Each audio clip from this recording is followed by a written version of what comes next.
Selamat datang kembali di channel YouTube Kisah Para Leluhur Nusantara. Pada kesempatan ini kami hendak mengkisahkan tentang kisah Raden Wijaya, pendiri Kerajaan Majapahit bagian 4. Para subscriber channel YouTube Kisah Para Leluhur Nusantara. Setelah selesai berunding, Raja Jayakatwang menyuruh pengawal segera membacakan sebuah pengumuman.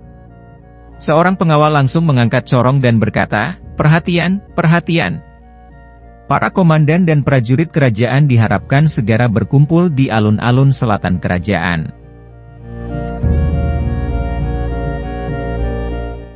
Pengumuman itu dibacakan beberapa kali sehingga tidak satu pun di antara komandan dan prajuritnya yang tidak mengetahui imbauan itu. Tak lama kemudian, para komandan dan prajurit pun berkumpul di alun-alun.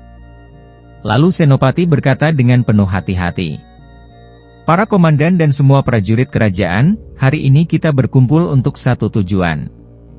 Kita akan menggempur Singosari, negeri yang telah menjadikan rakyat Kediri sengsara. Kita akan merebut kembali kemerdekaan kita," Senopati berkata dengan penuh semangat. Ia sadar bahwa ia harus bisa membangkitkan semangat perang para prajurit. Kemudian, ia melanjutkan, "Sekarang adalah kesempatan kita untuk membalas semua penghinaan yang ditimpakan oleh pendahulu Kertanegara itu. Kita akan menghukum Singosari atas semua kesalahan dan dosanya." Mata Senopati berkaca-kaca. Semua yang hadir mendengarkan dengan wajah tegang dan sekali-kali menganggukkan kepala sebagai tanda setuju. Wajah mereka memerah dibakar matahari. Namun, semangat mereka bangkit dibakar emosi. Para subscriber channel YouTube Kisah Para Leluhur Nusantara. Teriakan demi teriakan menyambut setiap kata yang disampaikan oleh Senopati. "Hidup Kediri! Hidup si Maharaja Jayakatwang! Kami siap berperang dan mengalahkan Singosari," seru mereka dengan penuh semangat. Senopati sangat senang mendengar sorak-sorai itu. "Saudara-saudara," kata Senopati melanjutkan, "tentara akan dibagi dalam dua kelompok. Kelompok besar, sesuai dengan namanya terdiri atas 10.000 orang prajurit dan kelompok kecil berjumlah 5.000 orang prajurit." Senopati berhenti sejenak. Suara prajurit bergema menanggapi pembagian itu. Pasukan kecil akan menyerbu terlebih dahulu dari arah utara.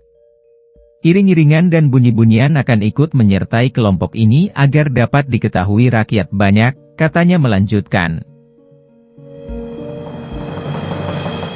"Sambil menggalang kekuatan, usahakan agar musuh terpancing untuk melawan.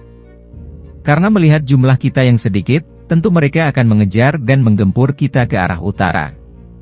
Senopati terdiam sejenak. Ia ingin para prajurit memahami siasat ini. Lalu, ia melanjutkan lagi, "Nah, pasukan besar secara sembunyi-sembunyi akan melintasi hutan-hutan dari arah selatan. Harap berhati-hati. Jangan sampai terlihat oleh musuh. Jika suasana tenang, cepat kalian memasuki kota. Lalu, masuk ke istana. Rebut semua isinya. Itulah perintah yang harus dituruti." "Akhirnya, saya ucapkan selamat bertugas," kata Senopati menutup pembicaraan. Setelah selesai mendengarkan semua perintah itu, para prajurit langsung berangkat. Pasukan kecil, sebagaimana yang diperintahkan, menuju ke arah utara Singosari. Mereka bersorak gembira. Suara mereka bergemuruh. Sebaliknya, pasukan besar berjalan mengendap-endap tanpa mengeluarkan suara menuju ke arah selatan. Sementara itu, pasukan kecil telah tiba di utara. Para subscriber channel YouTube Kisah Para Leluhur Nusantara. Mereka mulai mengobrak-abrik kampung dan merusak segala yang ada. Rakyat terjerit. Banyak rakyat yang mati dan luka-luka. Mereka mengungsi ke kota. Semakin lama pasukan kecil makin maju mendekati kota. Salah seorang di antara pengungsi bergegas melaporkan kejadian tersebut kepada Raja Kertanegara. Mereka meminta perlindungan. Namun, apa mau dikata sang raja tidak menghiraukan nasib mereka. Kertanegara dan Mahapatihnya, Ki Kebo Tengah, sedang berpesta mengumbar nafsu. Karena tidak mendapat tanggapan dari Raja Kertanegara, datang laporan berikutnya dengan membawa serta korban. Kali ini barulah Raja Kertanegara percaya. Lalu, ia bergegas menemui kedua menantunya, yaitu Raden Wijaya dan Raden Ardaraja. Prajurit tinggal sedikit karena sebagian besar pergi menyerang ke tanah Melayu. Karena itu, Raja Kertanegara hanya bisa meminta kedua menantunya untuk menghadang musuh. Para subscriber channel YouTube Kisah Para Leluhur Nusantara. Setelah mendengar kabar itu, Raden Wijaya segera bertindak. Ia membagi dua prajurit yang tersisa. Sebagian prajurit yang berada di bawah komandonya berangkat ke arah utara dan sebagian lagi berada di bawah komando Raden Ardaraja bertugas menjaga istana. Raja Kertanegara yang mendengar pembagian tugas itu sangat lega. Ia merasa tidak perlu melakukan apa-apa lagi. Namun, ia seperti orang yang kehilangan akal. Lalu, kembali bermabuk-mabukan dengan Ki Kebo Tengah, patih kesayangannya. Sementara di arah utara pasukan Raden Wijaya sedang berhadapan melawan Laskar Daha. Lawan yang sangat banyak dan bersenjata lengkap itu tidak menghiraukan Raden Wijaya dan pasukannya tidak merasa takut sedikit pun. Mereka terus menerjang, mengamuk, dan mengusir musuh. Prajurit Raden Wijaya tak kenal lelah. Mereka terus menekan dan maju. Begitu pula dengan Laskar Daha yang dengan sekuat tenaga menghantam pasukan Singosari. Karena lawan yang tidak berimbang, ditambah lagi dengan beberapa prajurit Singosari sudah tertangkap, Raden Wijaya dan beberapa prajurit yang masih tersisa segera mundur. Mereka meminta bantuan kepada prajurit yang berada di istana. Raden Wijaya meminta kepada Mahapatih Kebo Tengah agar mengirimkan tambahan pasukan dan persenjataan. Harapan Raden Wijaya tidak bisa dilaksanakan karena ribuan prajurit Daha yang berasal dari arah selatan berhamburan masuk ke kota Singosari. Mereka langsung menuju istana. Raden Ardaraja beserta prajuritnya berusaha mengusir. Namun, apa hendak dikata, jumlah prajurit Daha memang luar biasa. Akhirnya, ia menyerah kalah kepada prajurit ayahandanya.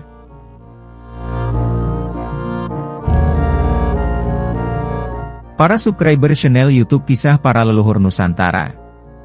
Sang Raja Kertanegara dan Patih Kebo Tengah yang sedang bersukaria dan mabuk-mabukan, tidak dapat berbuat apa-apa sehingga dengan mudah dapat ditundukkan oleh Laskar Daha lalu dibunuh.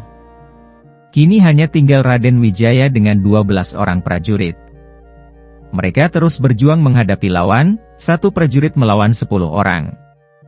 Karena musuh memang jauh lebih kuat, mereka terdesak dan mundur. Lalu, dengan berhati-hati mereka menuju ke istana untuk menyelamatkan sang putri. Menyadari keadaan itu Raden Wijaya berkata, "Baiklah para prajurit. Kalian menunggu di sini. Aku akan mengendap-endap masuk ke Puri. Seandainya dalam 10 menit aku tidak kembali, berarti aku ditangkap. Segeralah kalian menyerbu ke sana."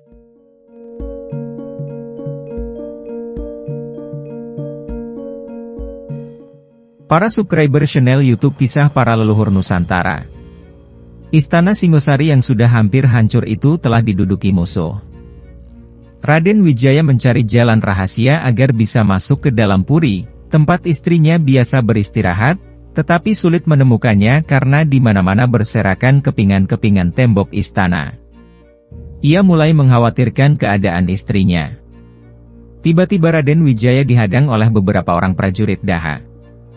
"Oh, tuan-tuan, rupanya, sudah lama kita tidak bertemu, bagaimana kabar pamanku Maharaja Jayakatwang?" sapa Raden Wijaya dengan penuh sopan. "Baik Den, beliau baik-baik saja," jawab salah seorang prajurit Daha itu dengan gugup. Mereka sangat terkesima melihat Raden Wijaya. Entah kenapa mereka tidak menangkapnya. Lalu, dengan sopan pula mempersilakan Raden Wijaya masuk. "Silakan Raden," kata mereka sambil membungkukkan badan. Lalu, dengan leluasa Raden Wijaya segera mencari istrinya ke sana kemari. Ia bertanya-tanya dalam hati. Mengapa prajurit itu tidak menangkapku? Ah, mungkin mereka lupa bahwa orang yang diajak berbicara adalah musuh Jaya Katuang. Ah, aku tidak boleh membuang waktu. Sebentar lagi bangunan ini akan hancur dan mereka pasti akan menangkapku, lanjutnya dalam hati. Lalu, dengan tergesa-gesa Raden Wijaya menuju kamar istrinya.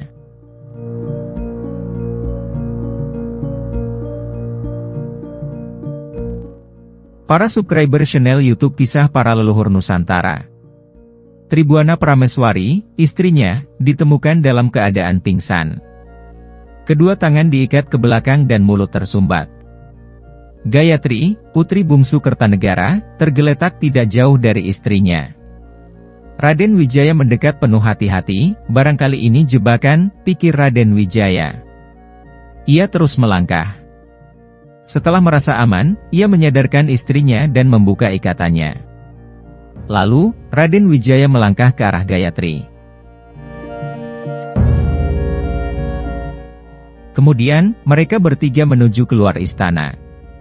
Tiba-tiba di depan pintu gerbang Raden Wijaya dihadang oleh puluhan orang prajurit. Setelah melihat keadaan itu, Raden Wijaya membisikkan sesuatu kepada istri dan anaknya. Lalu, Raden Wijaya maju menghadang mereka. Tribuana Prameswari dan Gayatri cepat berlari ke pintu gerbang untuk menyelamatkan diri.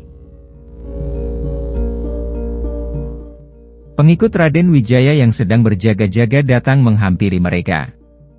Para prajurit itu diberitahu oleh sang putri bahwa Raden Wijaya sedang menghadapi prajurit Daha. Ketika mendengar berita itu, mereka langsung menyerbu ke dalam. Prajurit Daha segera menghantam mereka.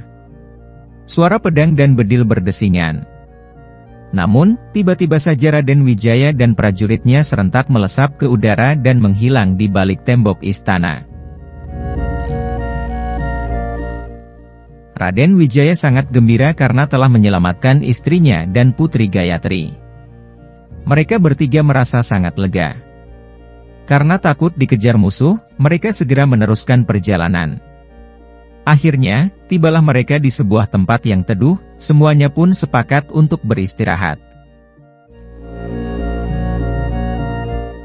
Para pecinta dan para subscriber YouTube Kisah Para Leluhur Nusantara, kiranya cukup sekian dulu, silahkan ikuti kisah-kisah selanjutnya di waktu dan jam yang sama, dengan cara klik subscribe dan juga loncengnya, agar Anda selalu mendapatkan notifikasi jika channel YouTube ini mengupload video kisah terbaru.